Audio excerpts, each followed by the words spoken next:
Oke, baik semuanya. Assalamualaikum warahmatullahi wabarakatuh. Sebelumnya izin memperkenalkan diri, nama saya Bung Aren Jeremy Jantan Putar. Di sini saya bakal mempresentasikan mengenai membership degree dan juga rule set pada mata kuliah Sistem Kontrol Fazi dengan dosen pengampu Pak Bayu Aji Sudibyo STMT MBH.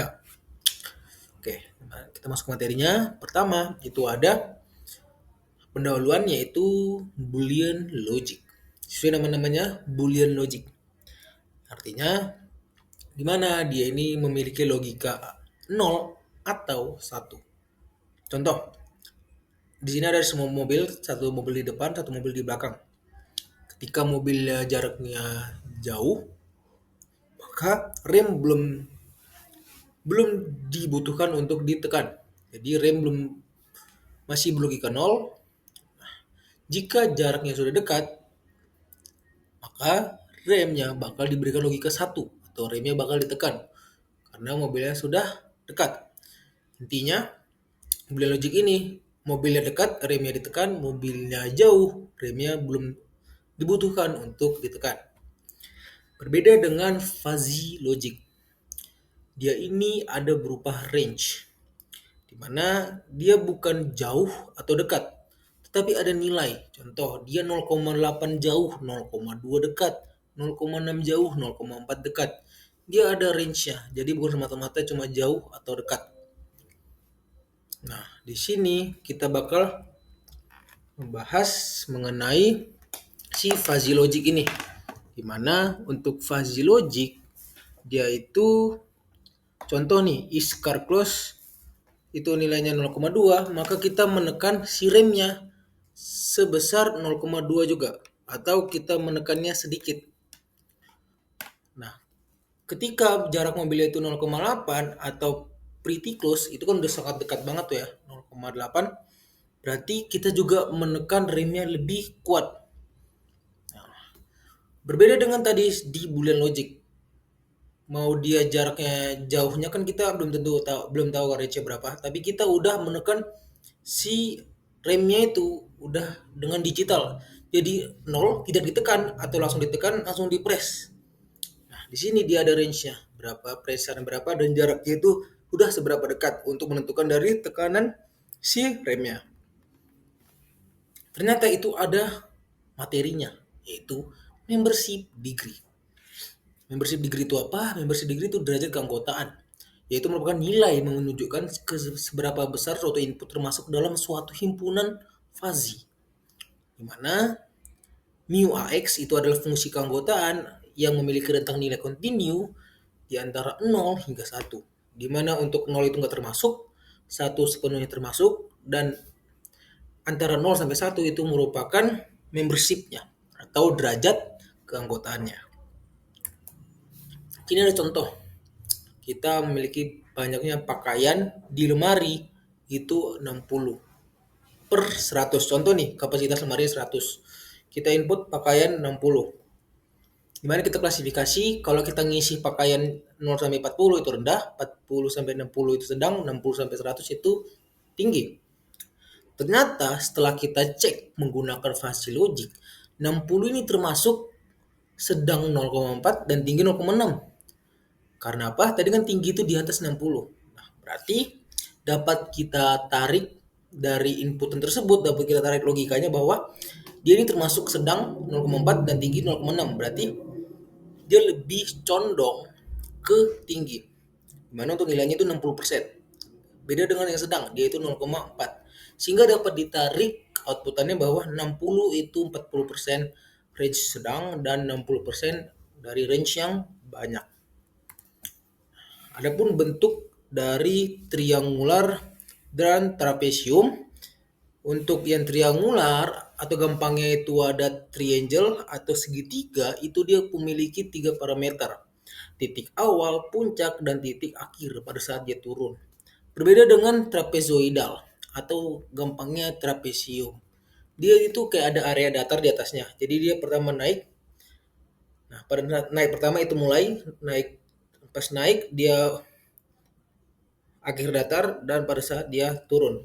Sehingga trapezoidal ini lebih stabil dan tahan terhadap noise. Karena apa?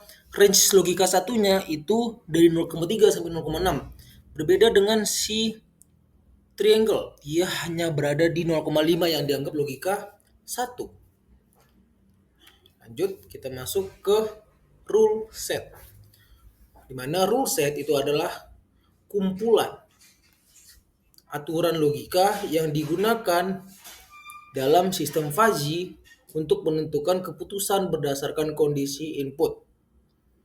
Di mana aturan ini biasa dinyatakan dalam bentuk if then. Di mana untuk rule set ini itu menyerupai cara kita dalam mengambil suatu keputusan berdasarkan rule yang sudah kita tetapkan. Contoh, jika sebentar lagi hujan, maka kita perlu membawa payung. Atau enggak, jika dalam suatu pembangkit itu nilai bebannya sudah melebihi dari normal, maka kita perlu meningkatkan dari segi tekanan uap maupun dari segi bahan bakar di pembangkit listrik tersebut. Yaitu jika kondisi tersebut terjadi, maka apa aksi yang kita lakukan? Itu sesuai dengan kondisi logika yang kita berikan. Jadi bukan semerta-merta aksi yang tanpa adanya logika yang sudah diberikan. Di sini ada logikanya, yaitu if then rules. Dia itu aturan logika yang seperti tadi saya bilang, itu dia sama seperti pemikiran dari manusia. Dia menentukan output berdasarkan inputan yang sudah masuk dan diambillah keputusan secara fleksibel dan mendekati dari rule set tersebut. Contoh, di sini ada jika tekanan uapnya tinggi tetapi bebannya rendah tekanan uapnya tinggi, maka si mesin itu tidak perlu bekerja keras, dia hanya perlu bekerja sedikit. Sedangkan jika tekanan uapnya rendah tapi bebannya malah meningkat, itu kan perlu dia bekerja lebih. Nah, seperti itulah contoh dari if then rules. Selanjutnya kita masuk ke logika min max. Nah, ini sebenarnya termasuk ke dalam si if then tadi. Dimana tadi kan if then kita menggunakan logika n, yaitu output bakal bernilai 1 jika kedua input juga bernilai 1. Untuk operasi n ini dia menggunakan logika min. Dia mengambil derajat keanggotaan terkecil. Sedangkan untuk max, dia menggunakan logika or, dia mengambil derajat keanggotaan terbesar. Di sini kita menerapkannya pada logic frequency controller, di mana di sini kita lihat tekanan uapnya itu 40/100, berarti tekanan uapnya rendah tuh. Tekanan uap rendah. Ternyata kapasitas bebannya itu 70, padahal normalnya itu 40-60.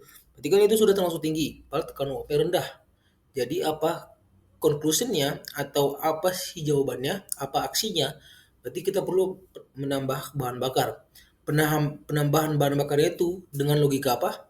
Logika min. Di mana min 0,4 0,7 atau min dari tekanan uap, kapasitas beban. Dimana karena kita menggunakan min, maka kita ngambil derajat keanggotaan terkecil, berarti 0,4, sehingga outputannya penambahan bahan bakar sebesar 40%. Berbeda dengan di max, kita ngambil keanggotaan terbesar yaitu 0,7, sehingga penambahan bahan bakarnya itu sebesar 70%. Adapun simulink diagram blok fuzzy pada pembangkit listrik tenaga uap tadi yang sudah saya bahas itu seperti ini. Pertama itu ada input tekanan uap, beban pemakaian listrik. Lanjut, kontrolernya itu fuzzy logic. Untuk outputannya sama, itu pengisian bahan bakar. Kenapa di sini displaynya ada 2? Jadi ini dalam bentuk persentasenya. Nah, saya anggap 100% pengisian bahan bakar itu sama dengan 1000 meter kubik per jam. Jadi kalau 90% berarti 900 meter kubik per jam. Nah, ini hanya mencontohkan dari displaynya doang supaya lebih real. Adapun rule viewer ini sama seperti di simulink tadi. Kita dapat lihat contoh, kita kasih tekanan uap rendah 20, kita kasih beban listriknya tinggi 90, berarti kan putaran mesinnya lebih cepat, sekitar di atas 800 sampai 1200. Seperti itu untuk rule viewer. Jadi dia dapat me- melihat seperti namanya kan viewer, kita dapat melihat berapa sih kondisi putaran mesinnya atau outputannya ketika dua input ini kita ubah-ubah nilai parameternya. Di mana hal ini itu terjadi karena logika yang kita berikan di rule set tadinya. Oke, next kesimpulan. Membership degree ini memungkinkan representasi ketidakpastian dalam bentuk derajat keanggotaan, sedangkan rule set menentukan keputusan melalui aturan if then berbasis logika linguistik. Dengan operasi min-max dan pada metode Mamdani, sistem Fuzzy mampu menghasilkan kontrol yang fleksibel, adaptif, dan sesuai untuk sistem yang kompleks, seperti pembangkit listrik tenaga uap tadi. Adapun citasi yang saya ambil itu dari dua jurnal, satu jurnal yang PLTU, dan satu lagi saya ambil dari channel YouTube. Oke, baik semuanya. Terima kasih. Sekian presentasi dari saya mengenai membership degree dan rule set. Maaf apabila ada salah kata dalam penyampaian materi. Saya tutup. Wassalamualaikum warahmatullahi wabarakatuh.